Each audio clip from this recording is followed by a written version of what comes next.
going to go ahead and get started this afternoon. My name is Timothy Jones, and I work in headquarters CFO in the departmental GAO OIG Audit Liaison Office, and I'll be your room monitor for this session this afternoon. So I'd like to welcome you to another engaging training session for our CFO community addressing DHS financial systems modernization. So at the conclusion of this session, please complete the short evaluation form found in your welcome packet and turn it in at the registration desk upon your departure. And for those of you seeking CPEs, a representative sitting outside at one of the tables will, sitting outside at the designated tables will sign your form.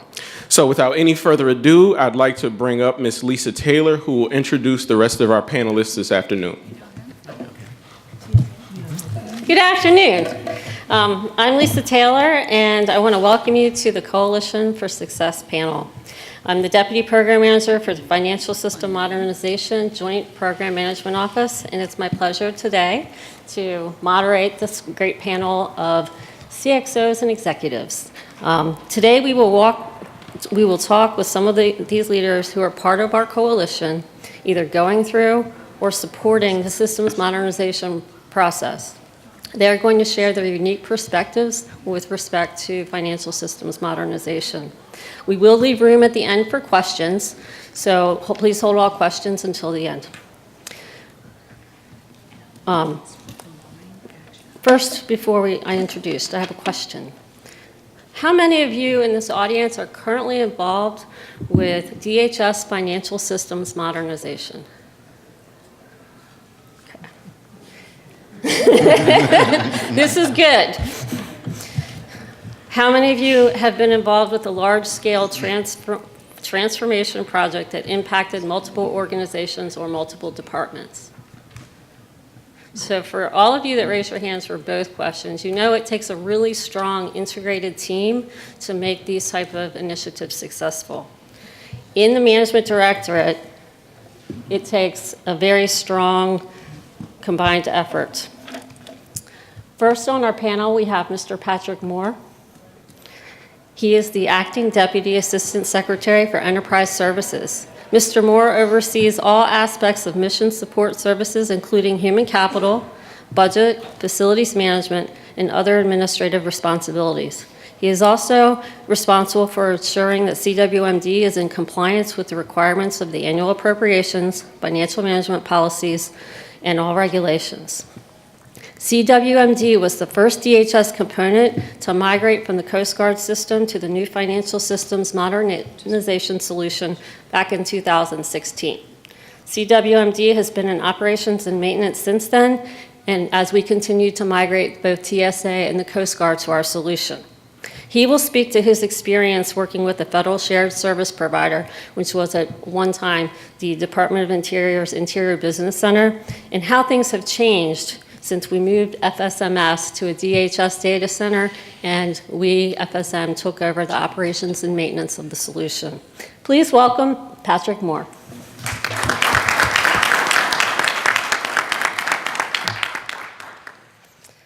A winner of the 2018 Presidential Rank Award for Distinguished Service, Soraya Correa was appointed as the Department of Homeland Security's Chief Procurement Officer in January of 2015. In her capacity as the Senior Procurement Executive, Ms. Correa oversees the work of 9 heads of contracting activity that provide operational procurement services to DHS components, directorates, and offices. The DHS Office of the Chief Procurement Officer is one of our key stakeholders with our program for FSM. Our CPO provides support in 2 different roles. First, supporting all of our procurement actions and our strategic sourcing efforts. And secondly, working with us to ensure that the procurement line of business requirements and impacts are clearly understood as we stand up FSMS for the trio. Let's have a warm welcome for Ms. Soraya Correa.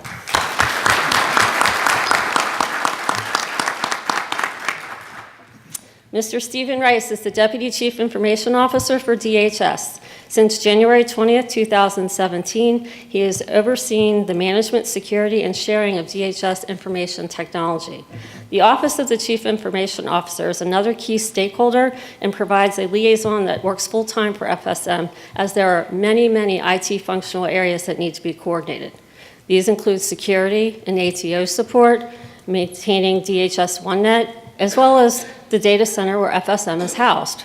In addition, CIO has provided enterprise architecture resources and support as we develop these standardized business processes for a common solution, common processes in our solution. Let's welcome Mr. Rice.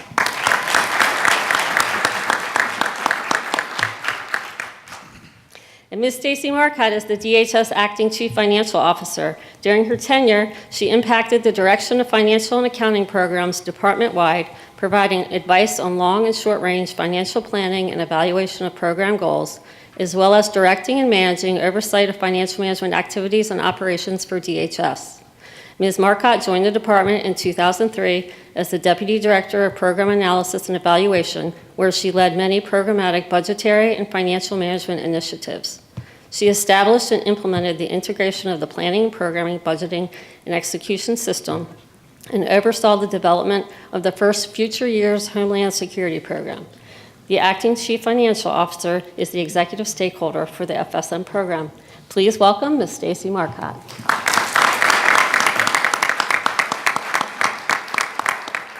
Before we dive in with questions for the panelists, I'd like to give you a brief background on FSM. So DHS has established a joint program management office to lead and manage all aspects of financial systems modernization in partnership with the DHS components. The FSM JPMO executes and leads all FSM projects across DHS, and we provide guidance, visibility, and standardization, as well as an enterprise vision for the future. The JPMO implements individual FSM initiatives in close collaboration with the components pursuing financial systems modernization. Implementing the vision for DHS financial management includes aligning components to standard business processes with a common accounting line and leveraging modern integrated financial system solutions. Modernized financial system solutions will allow DHS to provide accurate and timely information, as Mr. Fulgham said this morning, to the Monday morning quarterbacks, the OIG, the GAO, and the OMB. Also, modernized systems will ensure we continue to have clean audit opinions across the department. We are responsible for successful execution, schedule maintenance, and management of all other program management activities. We work with the components across DHS to increase business process standardization and define a common set of financial management business processes. We implement standard financial data element structures, such as the accounting classification structure and the common appropriation structure. This will allow us to standardize reporting. We plan and execute financial system modernization projects by migrating components to a modernized platform, providing implementation and O&M services. And finally, we leverage existing infrastructure, shared services, and technologies such as cloud-based solutions to the extent possible. So now it's time to talk to our panelists and not listen to me drone on. Mr. Moore, how has the financial systems modernization changed the way CWMD does business? Thank you, Lisa. We were a pilot organization moving on to this solution, and I know you said in your opening we talked a little bit about the partnership with a shared service provider, and I wanted to just quickly mention that one of the things that we've seen as a benefit as we move as a partnership, a closer partnership with the department as our servicing team, we've experienced a much better relationship and not differences, because things will go wrong. Everyone knows that. You kind of plan for what you can, but when it goes wrong, you can't let that team break apart. And one of the challenges we had with the shared service provider was the external partners, the Monday morning quarterbacks coming in, and you end up with two teams in the end. So I think going forward, we've experienced good service. I think it's been more partnership. Not everything's gone right, but now we have a team who is actually working together towards the solution. Now, when we went on the solution, we uncovered a lot of things that were our own mistakes because we were making configuration choices without fully knowing the system. And then other choices because the system with its Oracle projects was new to our servicing team of IBC. And we uncovered a lot of things. While projects had been implemented prior with our accounting team from the Coast Guard. They had implemented projects-based work. This is a full-blown based projects implementation, and we really ran into things that we didn't expect. So problems we did expect, we overcame. The ones that were deficiencies in the application that Oracle hadn't yet uncovered, or deficiencies because we made a configuration choice, we're still working through those today. But the solution of a project-based accounting or business management solution provides us with the ability to go very light in a what you might even consider a short code for the line of accounting, which is the project task, what they refer to as the POET. Or you can really map or align your financial system now to the way your projects, if you have a very task-oriented organization, and being able to have work breakdown structures and have that relationship. We still see the promise of this solution. Changes to our business process. We moved from a non-integrated solution to an integrated solution. Everyone can see the promise and the benefit that we have going that. We have a very, very close partnership with our acquisition team because nothing moves forward unless you're working together as a team. We have realized the benefit. So I'll tell you, when we were encountering challenges with our solution, one of the nice things was we get everyone on the phone, and Fred would click on his button to approve, and then Wilma would see the action to show up in her inbox and act on it, and then Betty would actually run the final step, and then we have an approved contract, and everyone could see the obligation occur. That was extremely helpful when you had an issue that you had to tackle. Sometimes it was because we were overcoming a problem, we needed to make sure the workflow worked, and it actually showed up in someone's inbox. But more importantly, as we got closer to the end of the year or you encounter deadlines, now you get that teamwork together and you don't run into the same issues with it goes to someone's inbox or it goes and we have to do PDF and someone's responsible for uploading the versions of PDF of copy. That whole problem disappears. Again, new problems didn't come in light of it, but that problem itself goes in. So along that line, the other piece that's changed is the CLM tool. It is a significant change from the PRISM tool that we were using before. We had a great partnership with our OPO team. We uncovered a lot of things with the CLM tool that Oracle didn't know were there, or we encountered things that Oracle didn't envision it actually working that way. So I think we ended up with a much better product. I think we have, I can tell you the times that I hear about CLM issues has gone down dramatically. Used to be half your day was those kinds of issues and what problems we encountered from both the requisition side of the house all the way through the award. Now it's pretty much seamless. There'll still be issues with the actual the award you're trying to do. That doesn't take care of that, but it does take care of the system problem. So we've really matured that product. Great. Thanks, Lisa. Thank you. Ms. Correa, how has the financial systems modernization affected DHS OCPO functions? Okay. Well, thank you, first of all, for having me on the panel. Oops, I'm sorry. Thank you. It's a pleasure to be here today and to be with this distinguished panel, also my partners in this implementation. And I want to touch on, in answering your question, I'm going to touch on something that Patrick raised. First of all, it's a completely different approach. When you're used to working with systems that aren't tied together or integrated or interfaced together, the approach that users have towards the system, the finance, the procurement, and even the asset management folks is very different. And so that's a huge change management challenge. Understanding how, when you're in an integrated system, what finance does impacts procurement, what procurement does impacts finance and impacts asset management. So it's extremely important to make sure that our users understand that because it is a whole new dynamic. CLM really hasn't dramatically changed what we do. We're used to working in an automated procurement system, and the good thing about procurement systems is they're very similar in terms of what they have to do because they have to comply with the federal acquisition regulation, and so you don't have a lot of different options about what you can do in the system. What we encountered with CLM, and CLM stands for Contract Lifecycle Management. The Contract Lifecycle Management solution is part of the Oracle financial solution that is the Financial Systems Modernization solution that we first acquired through the Department of Interior and then moved over to our department. And similar to what Pat said, we ran into a lot of configuration issues. But the most important thing that we saw with CLM was that really that system had never been tested end-to-end in a large, complex organization. In other words, folks were using CLM out there, but they were smaller organizations, and I mean significantly smaller, probably the equivalent of one of Pat's branches over there, and they didn't use the full capabilities of the system. So they hadn't really done a complete end-to-end testing in a real-world environment. And so when we came into it, being DHS, being the complexities that we have at DHS, and the fact that we used the multitude of contract types and we really use all the features in the system, we quickly uncovered a lot of issues with the system in terms of how it operated, in some cases how it delivered that functionality, and in some cases things that were actually broken that really didn't work well together.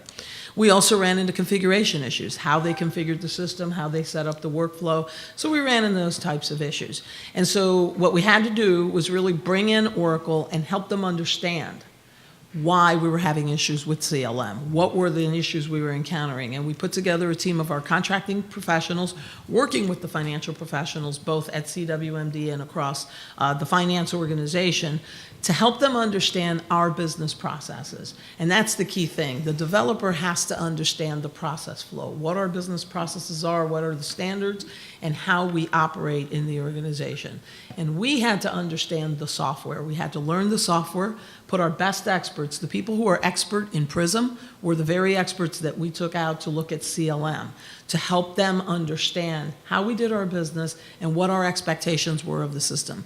And here's what we uncovered. The system in and of itself was pretty well designed. It wasn't a problem with how it was designed. It's just that they never considered how a user interfaces with a system when they're dealing with a high volume of work. And so once we got them through that, believe it or not, things started working better. The other things that we saw were what we called data issues in the system. When we did our data transfer, when we were moving data into the system, and this comes from users not really understanding how the system worked, when we were migrating data over, if people were transacting as we were migrating data, it created data issues. And in an integrated environment, when you have data issues, the system locks up on you. So we would run into those kinds of issues. But we worked through them. We brought the contractor team together with us. We sat in a room and we rolled up our sleeves and talked through these issues. And that is probably the most significant thing that I can tell you about a successful implementation. You are going to have problems in implementation. You're going to run into all kinds of issues. It's a matter of getting all the right people in the room from the government side, the contractor side, rolling up our sleeves in front of the screen so that we can see the problem, so that we can trace that problem and talk through why it's a problem. And in some cases, we learned that the system was designed to work in a particular way and that we needed to adjust our business processes. And in other cases, we found out that the system wasn't functioning properly or hadn't been configured properly, and we had to readjust some things. So I would say that that's been the biggest impact to us, is understanding the business processes, making sure that we're working very closely with the finance office and understanding their role in the system as well as our role in the system and how we work together. But those are the biggest impacts. Of course, I'm working in two systems today because the Office of Procurement Operations that supports CWMD is still using PRISM for its other customers, and then CLM for CWMD. But again, not something that we wouldn't expect. The heart of the system is the financial system, and it's how we interact with that system. It's important. Having an integrated solution in this department, having been here since day one of this department, is to me critical, and so that's a small price to pay to make sure that we move our agency forward in a unified fashion. Thank you. Mr. Rice, how has the DHS OCIO been involved in the DHS Financial Systems Modernization Program? We've done a lot. How have they not been involved? So if we start talking about financial system, when I came on board in January of 17 to the department, I had spent many years over at TSA kind of looking at the problem about how it would not impact an operating component. And when I came up to the department, one of the things that we looked at is the challenges that we had in acquiring a service from the Department of Interior. The Department of Interior, if you kind of they speak a different language, they have a different culture, they have a different pace. That pace was not really commensurate with the expectations for DHS. Taking one step back, if you kind of look at it from an IT perspective, it is an ecosystem. An ecosystem, it operates in a data center. It has compute, it has storage, it has software, it has contracts. And each of those entities, they actually speak a little bit different language and how they look at us as a customer and their roles and responsibilities. So from the IT perspective, it was understanding the ecosystem that we were operating in and then ensuring that we all got around the same table and created an environment where we could understand each other's challenges. Because what's unique at this table, these are my customers. And then the other part is I'm dependent on their services to deliver the IT elements for FSM. So one of the first things we started looking at is we have a large contract relationship with our data center provider's perspective. We also have a large contract relationship outside of financial systems with Oracle as well. One of the first things we did is that we started talking, we wanted to make sure that they had the top talent available to us to do this migration. We could no longer use the same level of resources because the resources that are supporting us today are busy. They're busy doing normal operations. This was something we were asked, this was a new project. So we wanted to create an environment where they understood the necessity of being successful in a zero tolerance for a failure, migrating from a Department of Interior data center to a DHS data center. Two is the level of expectations of the customers of how they operate in the environment today, and then how those impediments were not going to be tolerated or meeting our expectations when they move into our environment. And three is bringing the customers closer to the engineering teams, whether that's from the data center perspective or in case Oracle, so we can start talking the same languages. And when we start looking at it from the disciplines that we brought, these things compute, they store, they have business processes that they're supporting, as well as transporting data across the department, as well as communicating with other federal agencies. So what we brought is different disciplines: architectural, leadership, contractual disciplines, compute and storage data center disciplines, as well as attention of the department's, the vendor community's leadership to make sure that we were all on the same sheet of music. And I'm gonna knock on wood here, it's been extremely collaborative and successful to this point, to at least get to the point where Pat and his team will be able to use a product that's fully functional. Thank you. Ms. Marcotte, how is the DHS vision of financial systems modernization being realized through the FSM program? Thank you. First of all, just let me say thank you very much for sitting here on this panel and being members of this coalition. That really is the strength of this program, is the partnership and the hands-on leadership approach of making sure that we continue to work together, that we continue to see each other's perspectives, that we just don't push it down to the staff level or to the program managers or to the people that are bickering back and forth on why one person is doing it right and the other person thinks they're doing it right, and throwing things back and forth across the fence to each other between contractors or even between disciplines. The amount of time, energy, and effort that has gone into the close coordination and collaboration and really drilling down into any single issues that are plaguing the staff to help break down those barriers has been phenomenal, right? And I think we owe a lot to the Undersecretary for Management, Deputy Undersecretary for Management, and quite frankly, a lot of credit goes to the partnership and the real building of the alliance, because we can't do, I couldn't do it alone, by far. And as evidenced for the first 16 years of the department. But so you asked me, I'm sorry, Lisa, so thank you very much. And thank you, Patrick, for being the pilot. That's right. Because it was a lot. We learned a whole heck of a lot on the little guy who went first. And that is why you go with the little guy first. All right, the vision. First I'll take a step back and start with what a lot of you all heard this morning. Heard this morning from Chip, heard this morning from our CFO panelists, along with OMB, and what we really talked about, other than the financial management community's vision and ultimate goals and objectives for the department after we put our people first, is to get the data, use the data, and be good stewards. And financial systems modernization gets us all three of those, right? It's an underpinning of us being able to do that, to get timely access to financial information to improve this, basically what boils down to the strategic decision-making and strategic resource decision-making for the department. So it starts with the approach of what what Soraya started with, is common business processes. And that's a whole heck of a lot harder than it sounds when we've been doing business different ways across the department. But the Financial Systems Modernization Joint Program Management Office leads that enterprise architecture effort to come up with that set of standard business processes that, as you heard OMB talking about, hopefully this morning, we DHS are federal government leaders in leading the Treasury and OMB effort for standard government-wide business processes.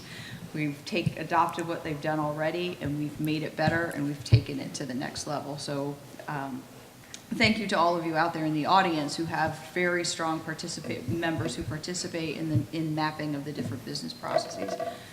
We have to have that. You have to have common accounting lines, common appropriation structures. We have all that. And then you can modernize your systems that meet all of those standards. So that's the kind of the overarching vision and approach, and to be able to do it consistently and to see ourselves all the same as one financial management community. We have the Joint Program Management Office that leads and executes those individual efforts. So knowing that there's a whole bunch of needs out there in the components, and that we started with CWMD, long path to get there, and are working on Coast Guard and TSA, we're focusing on the next two critical business needs components that are out there is FEMA and ICE and its customers for modernization. So we're going 2025, we will be there if we continue this type of coalition and approach to the strong leadership and, quite frankly, to the very strong best talent, staff and contractor support that we're demanding for this to be successful. Thank you. And I think you guys are going to have really interesting questions, so I'll stop talking. We only have a few more questions. So this question is directed first to Mr. Moore and then to Ms. Correa. From your experience, what do financial system users in DHS and its component organizations need for a successful transition? I'll try and be brief, but essentially there's 4 key elements from my perspective of what makes this thing successful. One is preparing your people, your staff, your leadership team, what's to come, what it's going to look like. Number 2 is your data. So everyone will tell you, clean up your data. What does that mean? There's 2 key elements of that. One is good financial managers. You know what it means to manage your UDOs and close out your contracts on time. It's key. Get that old data closed out. Whether you move it to a business intelligence tool, you move it to the solution, it's always going to be a problem if you can't have good, solid data to start with. But the second piece of that is what you might call data profiling. How have your users maybe have used flex fields or used fields that weren't well defined in the legacy system is really going to affect how it moves to the new system. You will uncover things that, oh, well, whenever I write a purchase order for a service, I use these fields to record this data, and that's used by my management team and my BI tool. No one's going to know that when they come into your site. You'll know it. You'll have to make sure how you take that business functionality, and if it's not provided the new solution, how you're going to continue to not have a gap. Number 3 is training. So everyone seems to remember you have to train your users when they go live. But I'm here to say you've got to train your users well before your go live point, because you're not going to be able to get to user acceptance training. You're not going to be able to get to configuration unless you know the system that you're going to and you know how it's designed, the standard practice. If you're going on to a solution that somebody's already on, what are the practices and what lessons learned they have? But you have to know the choices you make, and you can't test the system and pass it unless you know how it's supposed to work. And the last one is what we've been talking about here, is the teamwork. Both the leadership team who stays together and works through the problems you're going to uncover, as well as the teamwork. We've had phenomenal success with our teamwork in OPO. The Coast Guard Accounting Operations Center tremendous teamwork, and then within our body of work, within our different offices, how they stay together, make sure there's cohesion there, because the issues you're going to uncover are going to drive people apart. You got to be able to bring them back together and not have thick skin sometimes, and look past the ugliness and get to a successful implementation. That's right. So I echo everything that you said. I agree. And I'm going to take a slightly different tack and tag on. So you need all those four things. And the key is cooperation, collaboration, and communication. And don't take that lightly. You got to come in with a willingness to listen to one another, talk to one another, and really understand what our needs are collectively as a team. We work together. It doesn't matter what you think that, you're finance and you're procurement and you're the customer. In the end of the day, what we're trying to do is achieve an ultimate mission, and the work flows through each of our organizations, and we have to understand how that work flows through our organizations to be able to successfully implement an integrated solution. So it is about collaboration, cooperation, and communication. It is about surfacing problems as soon as you see them, or as soon as you think you've seen a problem, and sitting down at the table and rolling up your sleeves and figuring out how we're going to solve the problem. And that means you got to bring everyone to the table. You can't, I can't go and say, hey, Steve, I think I'm having this problem. It's about, let's get everybody in the room and let's talk through what I think is the problem. The other thing that I will tell you is, and Pat touched on this, training. A lot of people think, oh, well, we'll just do training and then, we'll put you on the system and you'll be fine. You're actually going to train your users probably 3 times. First, when you first get the solution, because they need to understand how the solution works. You have to understand how the solution is designed, how it operates, what are the business processes in that solution, and what the differences are between that solution and how it operates and how you do your business today. Because the goal is really to adjust your business processes to the solution. You really want to minimize trying to change the solution to match what you do today, because what you do today may not be the best approach for that system. So it is important to train your users first so that they can understand the solution. The next time that you're going to train your users is when you go to test the solution, when you've configured it. And it's not the same level of training, but you're going to refresh them so that when you configure your solution, they can go in and do some live testing of the system. And I strongly recommend, and I know that we learned this lesson, have some really good scripts for the testing that looks like the real data and how you really are going to use the system.